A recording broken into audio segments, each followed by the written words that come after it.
وعلى آلك وأصحابك يا نور الله.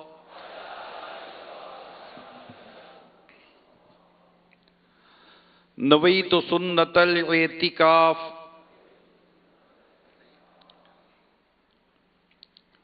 آقا دو جہاں صلی اللہ تعالی علیہ وآلہ وسلم کا فرمان عالی شان ہے، تم اپنی مجلسوں کو مجھ پر درود پڑھ کر آراستہ کرو. تمہارا درود پڑھنا قیامت کے روز تمہارے لیے نور ہوگا. صلو علی الحبیب صلی اللہ تعالی علی محمد. نیت کر لیجئے اللہ کی رضا کے لیے اول تاخر بیان میں شریک رہوں گا.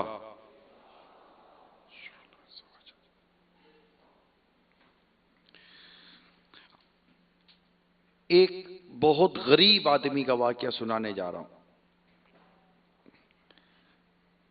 اور اتنا غریب تھا کہ اس کی کل جمع پونجی وہ اس کی گائے تھی.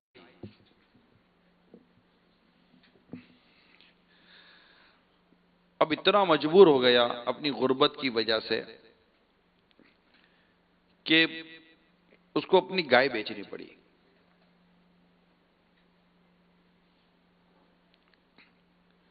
اب اس کی جو قیمت جو اس کو ملی، وہ قیمت لے کر وہ گھر کی طرف چلا. راستے میں بڑا غمزدہ تھا کہ اب گھر جاؤں گا، بیوی دیکھے گی کہ میرے ساتھ گائے بھی نہیں ہے، اور وہ اس کو میں کیا جواب دوں گا، تو بہت گڑبڑ ہو جائے گی گھر کے اندر. لیکن کیا کرے، جانا بھی تھا گھر پر. پریشان پریشان گھر پہنچا. بیوی نے دروازہ کھولا.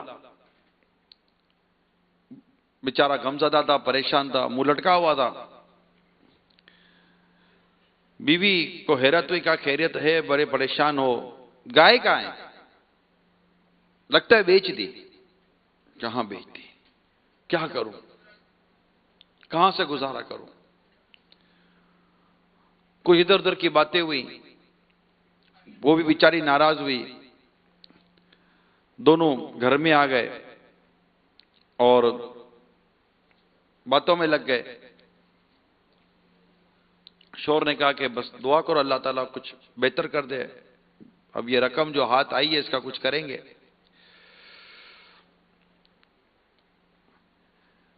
اب جب دونوں گھر میں بیٹھے تھے تو دروازے پر دستک ہوئی. جب دروازے پر دستک ہوئی تو دیکھا کہ ایک پریشان حال شخص دروازے پر نظر آیا، اور وہ کہہ رہا تھا کہ بارش ہے، مجھے صرف رات گزارنے کے لیے تھوڑی سی جگہ دے دو.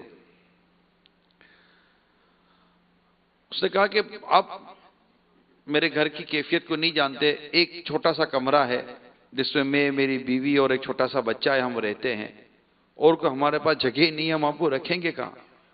میں کسی کونے میں آ جاؤں گا. بہت ٹھنڈ ہے، ہوا ہے، اندھیری رات ہے، بارش ہو رہی ہے، خدا را مجھے کوئی جگہ دے دو. میں بہت مجبور ہوں، میں آپ سے کوئی نہ کھاؤں گا نہ پیوں گا، نہ میں آپ پر کوئی خرچ ڈالوں گا، بس مجھے تھوڑی دیر گھر میں آپ پناہ دے دیں. تو اس نے کہا رہو گے کہاں؟ وہ میں آپ کے اس چھوٹے سے کمرے کے باہر چادر ڈال کے بیٹھ جاؤں گا، لیکن رات میری گزر جائے گی.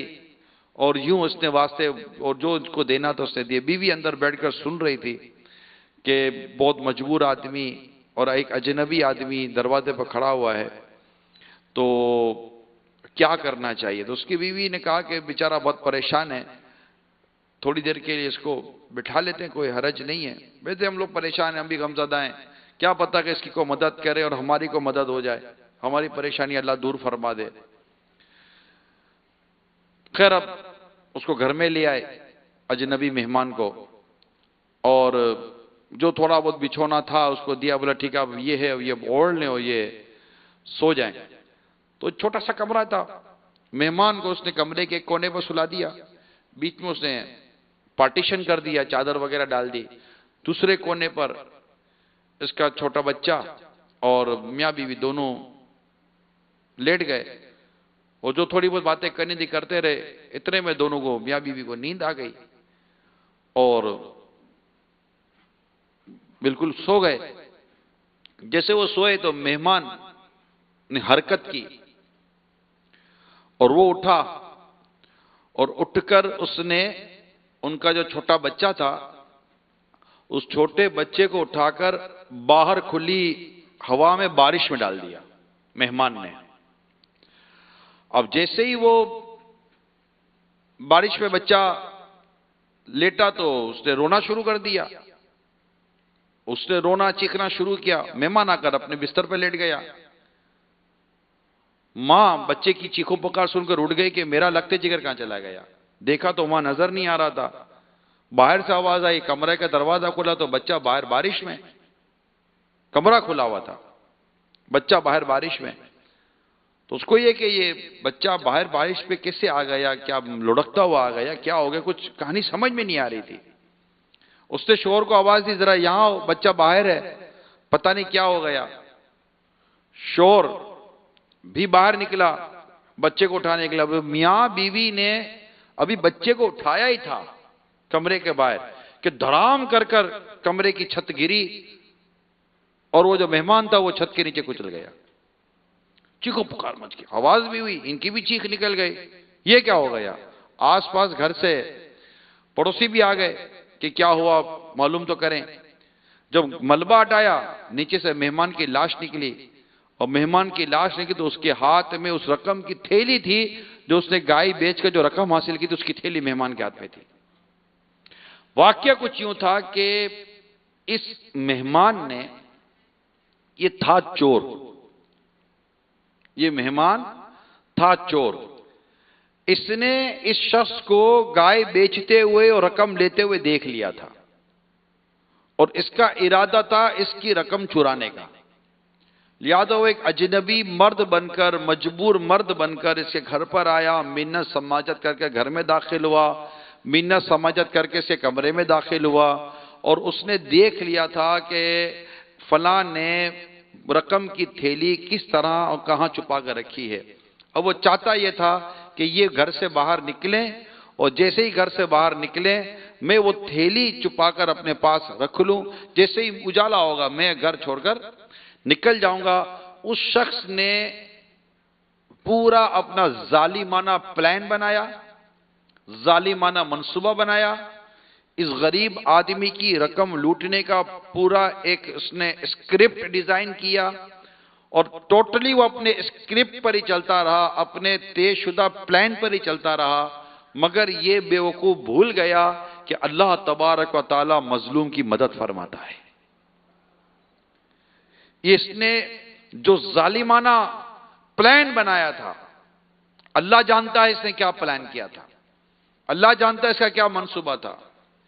اللہ کریم نے اس ظالم کا انجام عبرتناک کیا، اور جب اس کا یہ انجام پتہ چلا تو لوگوں نے اس کے بارے میں بڑی مطلب کہ باتیں کی، اور اس کو اللہ تبارک و تعالی نے میاں بیوی کو بچا لیا۔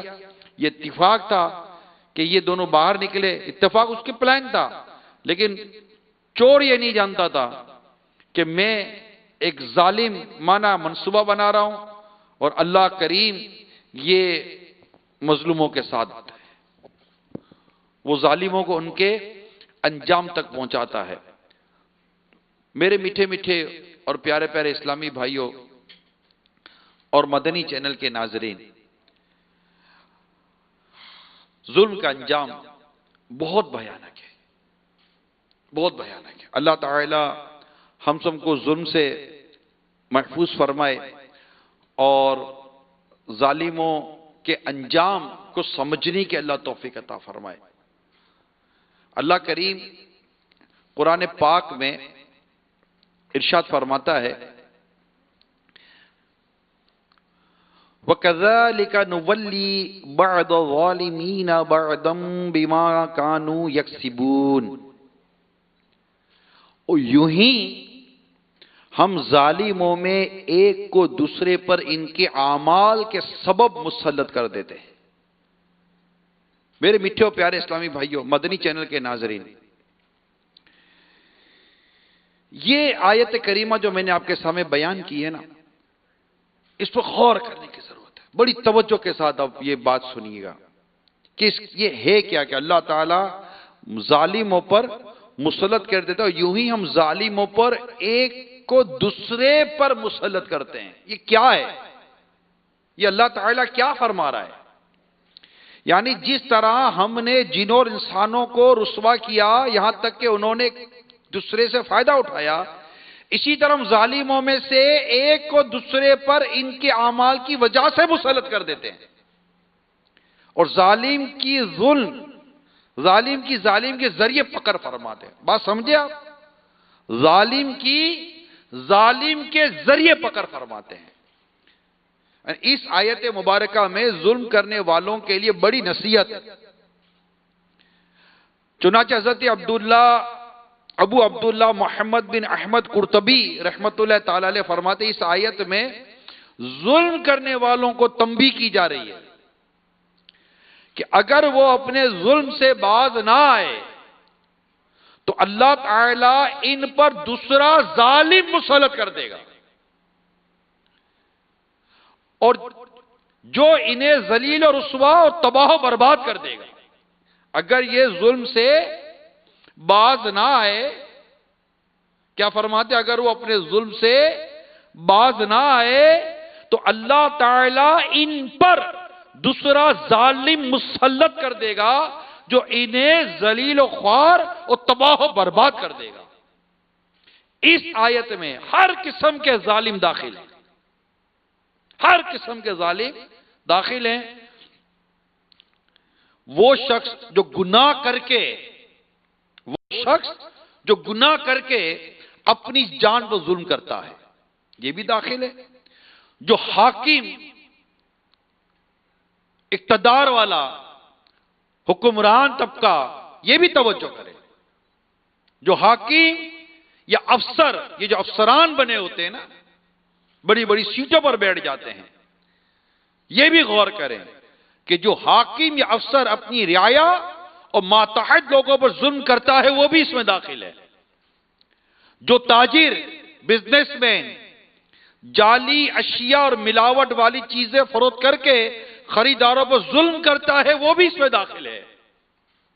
اسی طرح جو چور اور ڈاکو مسافروں اور شہریوں سے لوٹ مار کر کے ان پر ظلم کرتے ہیں، یہ سب ظالم کی صف میں شامل ہیں۔ ان تمام پر اللہ تعالیٰ کو ان سے بڑا ظالم مسلط کر دیتا ہے۔ موٹر سائیکل چوری کر دیتے ہیں، کرتے نہیں کرتے، طاق میں بیٹھتے ہیں۔ بڑی مشکل سے بیچارے نے قرضہ لے کر موٹر سائیکل نکالی ہوگی، 2 منٹ نہیں لگتی موٹر سائیکل چوری کر کے لے گیا۔ گن دکھا کر موبائل چھین لیتے ہیں، ہزاروں موبائل چھینے جاتے ہیں، ہزاروں کی تعداد میں۔ ہر تو کمپلین رپورٹ ہی نہیں کی جاتی، کیونکہ جہاں رپورٹ کروانے جاؤ سم ٹائم وہاں بھی ظلم کا اندیشہ ہوتا ہے۔ مطلب لوگ رپورٹ کروانے جاتے ہوئے بھی ڈرتے ہیں کہ ہم اپنے اوپر جو ظلم ہوا ہے، اس ظلم کی فریاد کہاں کریں۔ جہاں فریاد کرنے جاتے ہیں ڈر لگتا ہے کہ وہاں ایک اور ظلم نہ ہو جائے، ڈر لگتا ہے کہ کہیں یہ بھی ان سے نہ ملے ہوئے ہوں۔ سب ایسے نہیں ہوتے، مگر سچی بات یہ ہے کہ اس مردار پہ کیا للچایا دنیا دیکھی بھالی ہے، کیا کچھ پیچھے سے نکلتا ہے یہ بھی جان۔ یہ سب غور کرے، اپنی جان پر گناہ کر اپنی جان پر ظلم کرنے والا بھی غور کرے، اور اس میں کون کون خود کو شامل کر سکتا ہے اس پر غور کر لے۔ اور یہ جو سڑکوں پر جو چوری ڈکیتیاں کرتے ہیں، آئے دن پرس چھین کے چلے جاتے ہیں، بتاؤ یار، عورتوں کی بالیاں نوچ کر چلے جاتے ہیں، ان کے ہاتھ کی چوڑیاں اتار کر چلے جاتے ہیں، موٹر سائیکل پر روک کر کرتا اٹھا کر یا شرٹ اٹھا کر گن دکھا کر ان کے موبائل چھین لیتے ہیں، ان کی عورتوں کو چھین لیتے ہیں، پتہ نہیں کیا کیا چوری ڈکیتیوں کے ایک سے ایک نت نئے واقعات ملتے ہیں۔ اے ظالموں سنو، غور سے سنو، اللہ تبارک و تعالی نے جو فرمایا اس آیت کی تفسیر میں یہ بیان، ان تمام پر اللہ تعالیٰ کوئی ان سے بڑا ظالم مسلط کر دیتا ہے۔ حضرت عبداللہ بن عباس رضی اللہ تعالیٰ عنہما فرماتے ہیں، اللہ رب العزت جب کسی قوم کی بھلائی چاہتا ہے تو اچھوں کو ان پر مقرر کرتا ہے، اور کسی سے برائی کا ارادہ فرماتا ہے تو بروں کو ان پر مقرر فرماتا ہے۔ اس سے یہ نتیجہ برآمد ہوتا ہے کہ جو قوم ظالم ہوتی ہے، جو قوم ظالم ہوتی ہے، اس پر ظالم بادشاہ مقرر کیا جاتا ہے، اور جو قوم ظالم ہوتی ہے اس پر ظالم بادشاہ مقرر کیا جاتا ہے۔ تو جو اس ظالم کے پنجائے ظلم سے رہائی چاہیں، انہیں چاہیے کہ ظلم چھوڑ دیں، عوام درست ہو جائے، رعایا درست ہو جائے۔ ہم خود کو بھول کر دنیا پر تبصرہ کرتے ہیں، فلمیں دیکھنا، گانے باجے سننا، آدھا ننگا لباس پہننا، خوب رقص و سرور کرنا، زیادتیاں کرنا، پتہ نہیں کیا کیا، اپنی جان پر ظلم والے واقعات ہیں۔ تاجر، ایک کمیونٹی، ایک بڑا تاجر کا طبقہ ہے، معذرت کے ساتھ اگر سن رہا ہو، اگر آپ خود ہی ہے ظالم تو جیتے میں آپ کو کہہ رہا ہوں، ملاوٹ، کرپشن میں کیا بزنس کمیونٹی انوالو نہیں ہے؟ بیٹھ کر تبصرہ بہت کریں گے۔ ہمارے ملک کی ایکسپورٹ برباد ہو گئی، ہمارے ملک کی معیشت برباد ہو گئی ہے، اور اس کی بربادی میں ایک فیکٹر، میں نہیں کہتا کہ ایک ہی فیکٹر، ایک فیکٹر بزنس کمیونٹی کی بددیانتی ہے۔ یہ اپنے کاروبار میں بھی ظلم کرتے ہیں، مارکیٹوں میں جاؤ، کیا کچھ، فروٹ والا بھی ظلم کرتا ہے یار۔ ہم پسند جو کرتے ہیں نا، اس کے علاوہ کوئی دو نمبر کا داغی اور کچا مال ہمیں پکڑا دیتا ہے۔ حالانکہ یہ خود بھی بعض وقت غریب ہوتا ہے، پھل والا یہ نہیں دیکھتا، یہ بیچارہ غریب آدمی مجھ سے پھل لینے کے لیے آیا ہے، اور وہ عجیب و غریب قسم کی جھوٹ بول کر، غلط بیانی کر کے اس کو پھل پکڑا دیتا ہے۔ اناج والا بددیانتی کر رہا ہوتا ہے، چاول والے ہزار قسم کی ملاوٹ کر رہے ہوتے ہیں۔ 100 روپیہ کلو والا چاول دیں گے، اور اس کے اندر 100 روپے کلو والا اتنا سا چاول، باقی 50 والا، 60 والا، 70 والا سے ملاوٹ۔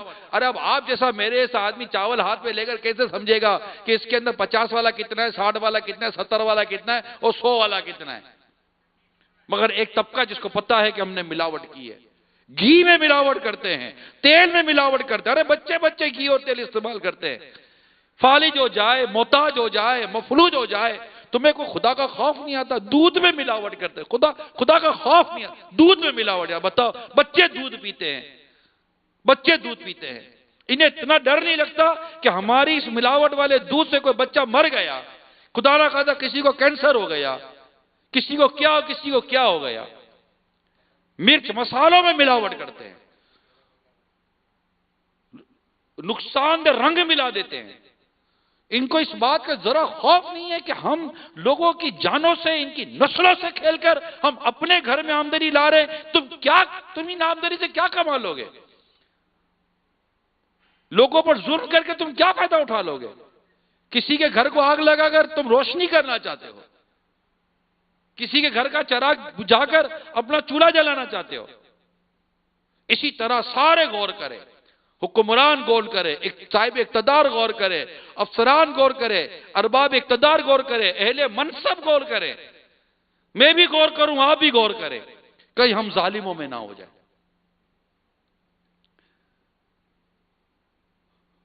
تو کیا فرمایا؟ نتیجہ یہ نکلا کہ جو قوم ظالم ہوتی ہے اس پر ظالم بادشاہ مقرر کیا جاتا ہے۔ تو جو ظالم کے پنجائے ظلم سے رہائی چاہیں، انہیں چاہیے کہ ظلم چھوڑ دیں۔ لہذا ایسے حضرات کو چاہیے کہ اب بیان کردہ روایت جو میں بیان کرنے جا رہا ہوں، اور ایک قول بیان کرنے جا رہا ہوں، اس کو عبرت کے ساتھ سنیے۔ اللہ رب العالمین کی بارگاہ میں اپنے ظلم سے سچی توبہ کر کے مظلوموں سے معافی کی کوئی صورت بنائیں۔ حضرت ابو سعید خدری رضی اللہ تعالیٰ عنہ سے روایت ہے، رسول کریم صلی اللہ تعالیٰ علیہ وآلہ وسلم نے ارشاد فرمایا، اے لوگو، اللہ تبارک و تعالیٰ سے ڈرو، خدا کی قسم جو مومن دوسرے مومن پر ظلم کرے گا تو قیامت کے روز اللہ تعالیٰ اس ظالم سے انتقام لے گا. ایک اور حدیث سنیے, حضرت انس رضی اللہ تعالی عنہ سے روایت ہے, رسول کریم صلی اللہ تعالی علیہ وآلہ وسلم نے ارشاد فرمایا, جس نے کسی ظالم کی اس کے ظلم پر مدد کی, اے ظالم کی مدد کرنے والوں, دنیا کی محبت میں مدد کرتے ہیں, پتہ نہیں کیسی کیسے چکروں میں مدد کرتے ہیں, پلاٹ مل جائے گا, سیٹ مل جائے گی, یہ مل جائے گا, وہ مل جائے گا, مال مل جائے گا, فائل مل جائے گی, پتہ نہیں کیسی, بس دنیا کی محبت, دنیا کی محبت پاگل کر کے رکھ دیتی ہے. حدیث سنیے, جس نے کسی ظالم کی اس کے ظلم پر مدد کی, وہ قیامت کے دن اس حال میں آئے گا کہ اس کی پیشانی پر لکھا ہوگا, یہ اللہ کی رحمت سے مایوس ہے. خدا را مان جاؤ. اے ظالموں کی مدد کرنے والوں, ارے تم کو تو چاہیے تھا کہ ظالم کو ظلم سے روکتے. اگر تمہیں ظالم کی مدد کرنی ہے نا, حدیث میں بھی آیا کہ ظالم کی بھی مدد کرو. کہا ظالم کی کیسے مدد کریں؟ فرمایا اس کو ظلم سے روک کر اس کی مدد کرو. اب سمجھاؤ, جو تمہارے بڑے بڑے لوگ جو ظلم کر رہے ہوتے ہیں, سیٹھ حضرات ظلم کر رہے ہوتے ہیں, سپروائزر ظلم کر رہے ہوتے ہیں, ان کو چاہیے کہ ان کو منع کرے. کیا کر رہے ہو؟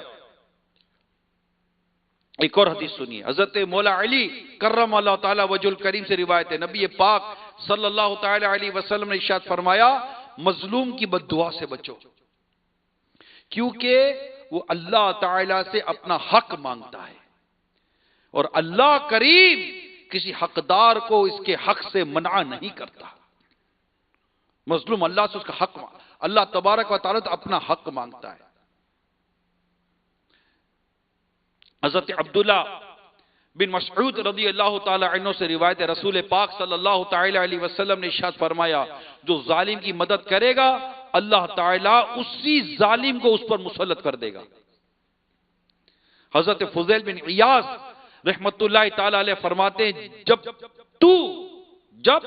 تو ایک ظالم کو دوسرے ظالم سے انتقام لیتا ہوا دیکھے, اتنا عبرت ہے اس قول کے اندر, ذرا سننا.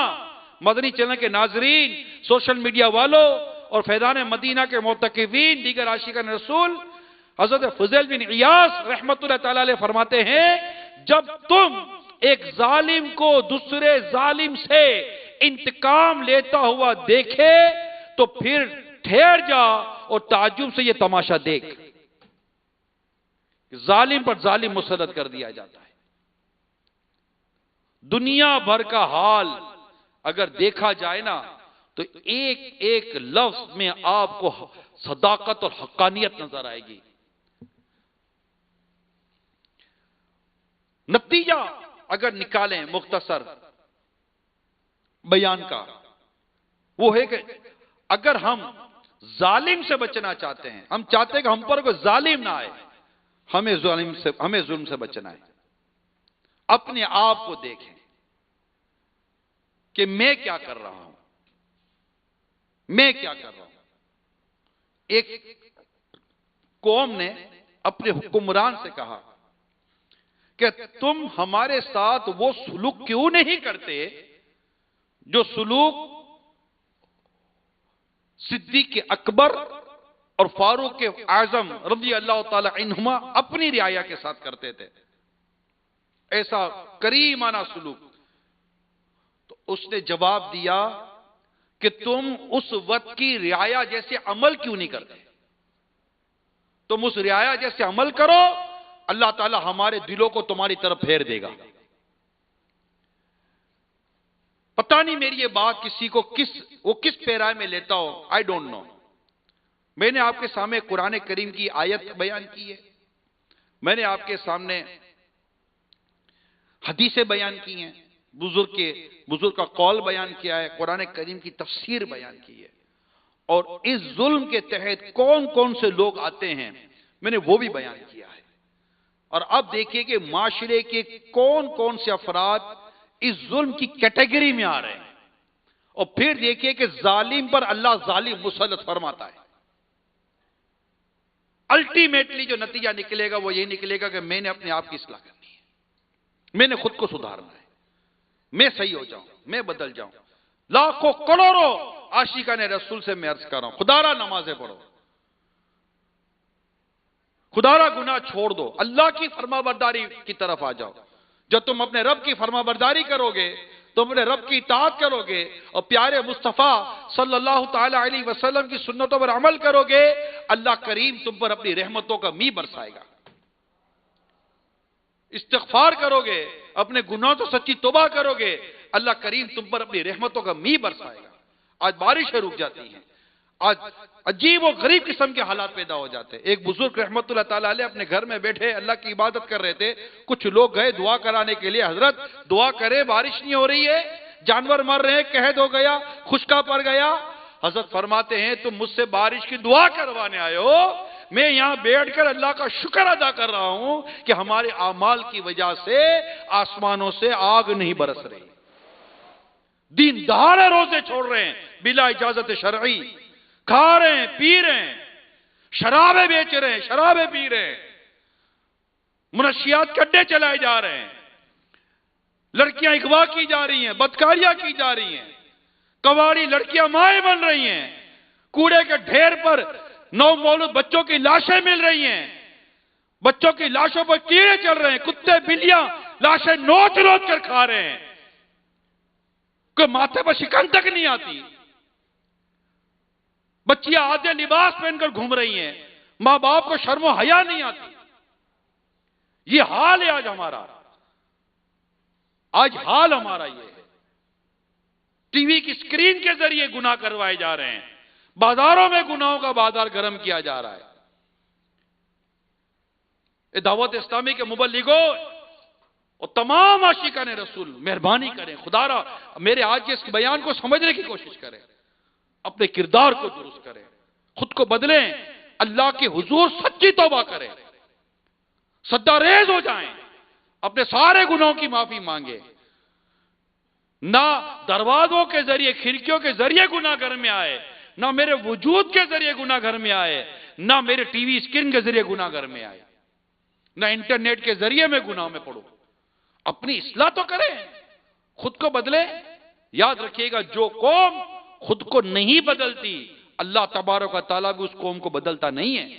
ایک نظام بنا ہوا ہے، اس نظام کو سمجھنے کی ضرورت ہے. اور ہرگز ظلم مت کرنا، کہ مظلوم کی بد دعا بہت خطرناک ہوتی ہے. ایک شخص اس کے ہاتھ کا درد نہیں جا رہا تھا، وہ اس درد کے علاج کے لیے اس نے جو بولو علاج کرایا نا، پیسہ بہت تھا اس آدمی کے پاس، سیٹ آدمی تھا، جتنا علاج کراتا اس کا درد نہیں جاتا. کسی نے کہا بھائی تم روحانی علاج کروا لو، وہ روحانی علاج کی طرف آ گیا اور ایسی جگہ گیا جہاں پر علاج عموماً کامیاب ہو جاتا تھا. اس نے بھی اس کا روحانی علاج کیا، اوراد بھی دیے، تعویذ بھی دیا، جو کچھ کر سکتا تھا اس نے کیا، دم بھی کیا، مگر درد نہیں جا رہا. اس کو بھی بڑی حیرت ہو رہی تھی کہ میں بھی علاج کر رہا ہوں، درد کیوں نہیں جا رہا. وہ بھی سوچ رہا تھا کہ میں نے روحانی علاج کرایا، میڈیکلی علاج کرایا، لیکن کوئی مطلب کہ کوئی سیٹسفیکیشن نہیں ہو رہی. اپنی جگہ پر پین موجود ہے، درد موجود ہے، کرے تو کیا کرے. اب چند دنوں کے بعد وہ جو روحانی علاج کر رہا تھا اس کی تھوڑی ہمت ہوئی. اس نے کہا میں ایک بات بتاتا ہوں، ناراض مت ہوئیے گا، کہ عموماً بڑے لوگ جلدی ناراض ہو جاتے ہیں، بڑے لوگوں کی اصلاح بڑی مشکل ہوتی ہے. ان کو کچھ سمجھاؤ تو یہ سمجھتے ہیں کہ ہم کو جیسے سمجھانے کی ضرورت ہی نہیں ہوتی. یہ زیادہ بڑے لوگ، زیادہ پڑھے لکھے لوگ، یا ان کو کوئی منصب یا عہدہ یا اقتدار مل جائے یا دولت زیادہ آ جائے، نارملی ایسے لوگوں کا عموماً جو ذہن ہے نا وہ عجیب و غریب ہو جاتا ہے. ان کو سمجھانا بہت مشکل ہوتا ہے، یہ بہت بحث کرتے ہیں. وہ بابا ڈر رہا تھا کہ میں اس کو سمجھاؤں کیسے، مگر اسے ہمت کی کہ آپ سے ایک بات کرنی ہے. تو جی کہ دیکھیں میں نے تو آپ کا علاج کرا، مجھے تو سمجھ نہیں آ رہی کہ آپ کو فرق کیوں نہیں پڑ رہا. میرا مشورہ ہے کہ آپ کچھ ماضی میں جائیں اور سوچیں کہ کوئی ایسی غلطی تو نہیں ہوئی. وہ سوچنا تھا کہ وہ آگ بگولا ہو گیا، تم سے علاج نہیں ہو رہا، تم سے ٹھیک نہیں ہو رہا، اپنے علاج کو دیکھو، مجھے نصیحت مت کرو، بر بر کرتا ہوا چلا گیا. وہی ہوا جو اس کا وہ بابا کو ڈر تھا. خیر بات آئی گئی ہو گئی. تھوڑے دنوں بعد وہ بابا جی کہیں جا رہے تھے، راستے میں تو دیکھا تو وہی سیٹھ صاحب بڑے خوش ہاتھ ہلاتے ہوئے آ رہے تھے. اور دیکھے بابا کو دیکھا تو رک گئے، جلدی جلدی گئے اس کے پاس، گئے بابا مجھے پہچانا؟ کہا ہاں ہاں ہاں ہاں ہاں ہاں جی میں وہی ہوں جس کے ہاتھ کا درد نہیں جاتا تھا۔ جی جی حضور آپ تو ناراض ہو کر چلے گئے تھے، اب تو پھر مڑ کر ہی نہیں آئے۔ کہ میں معافی چاہتا ہوں آپ سے، مجھ سے بھول ہو گئی تھی۔ اصل میں آپ نے جو مجھے کہا تو میں نے گھر جا کر اس پر غور کیا کہ سوچنے میں کیا حرج ہے۔ میں غور کرتا رہا ماضی میں، تو مجھے ایک واقعہ یاد آیا میری کوٹھی ہے، بنگلہ ہے، میرے بنگلے کے ساتھ ایک پلاٹ تھا۔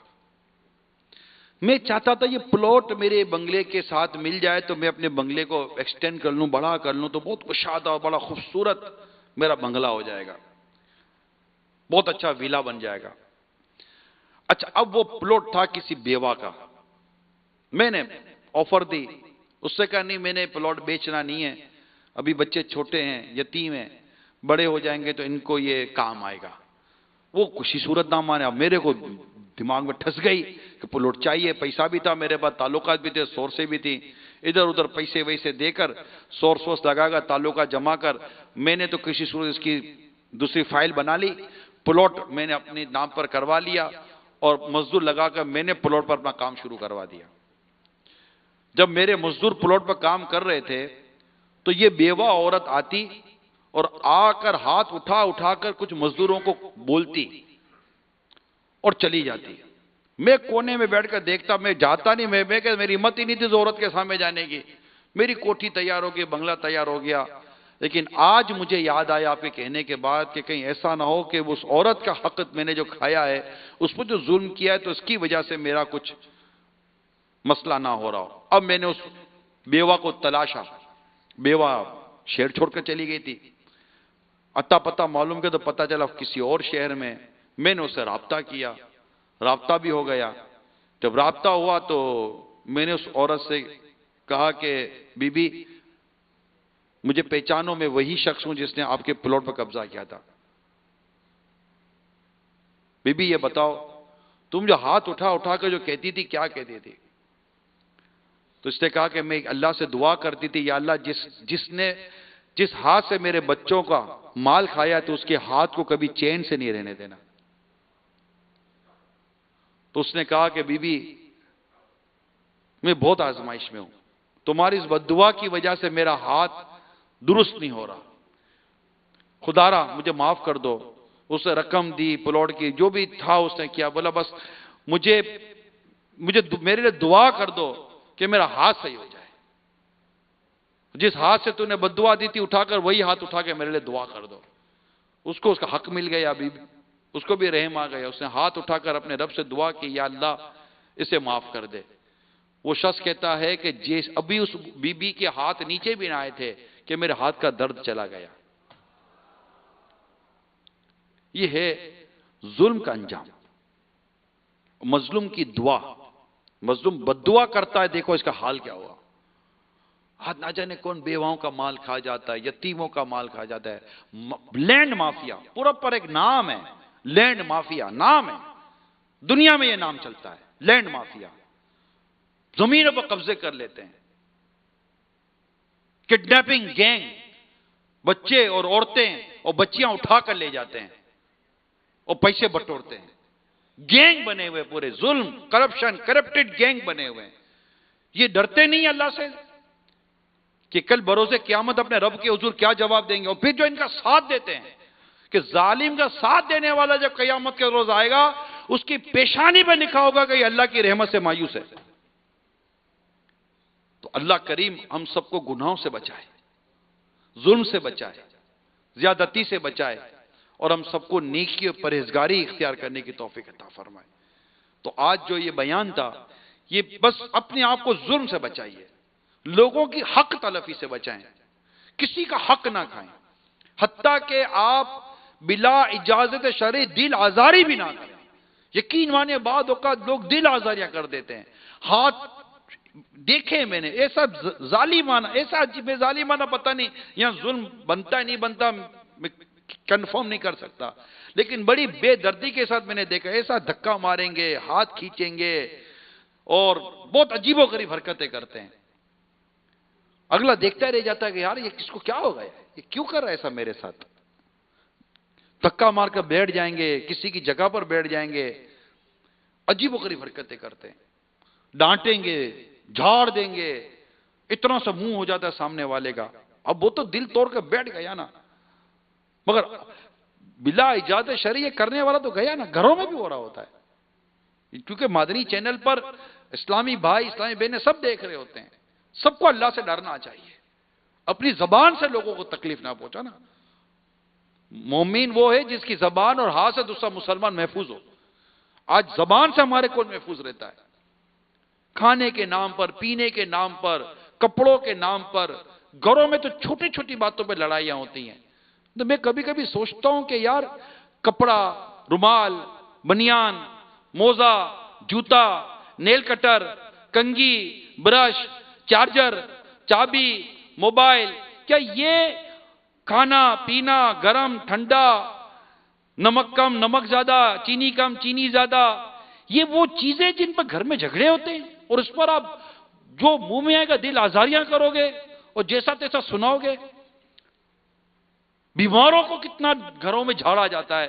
بیمار آدمی ہوتا ہے بیچارہ، بزرگی بھی آ جاتی ہے، بوڑھاپا بھی آ جاتا ہے، اور وہ بیچارہ بولتا ہے، اس کو کتنی تنقید کا نشانہ بناتے ہیں، کتنی اس کو اذیتیں دے رہے ہوتے گھر کے اندر.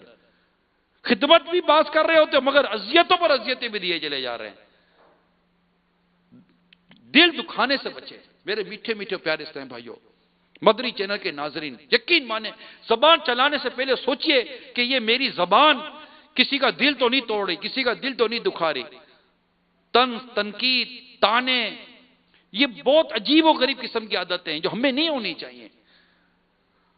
اللہ ہم سب کو میٹھا بول نصیب فرمائے اور ظلم سے اللہ بچا کر رکھے، زیادتی سے اللہ ہم کو بچا کر رکھے، اور اللہ کریم ہم سب کی بے حساب مغفرت فرمائے.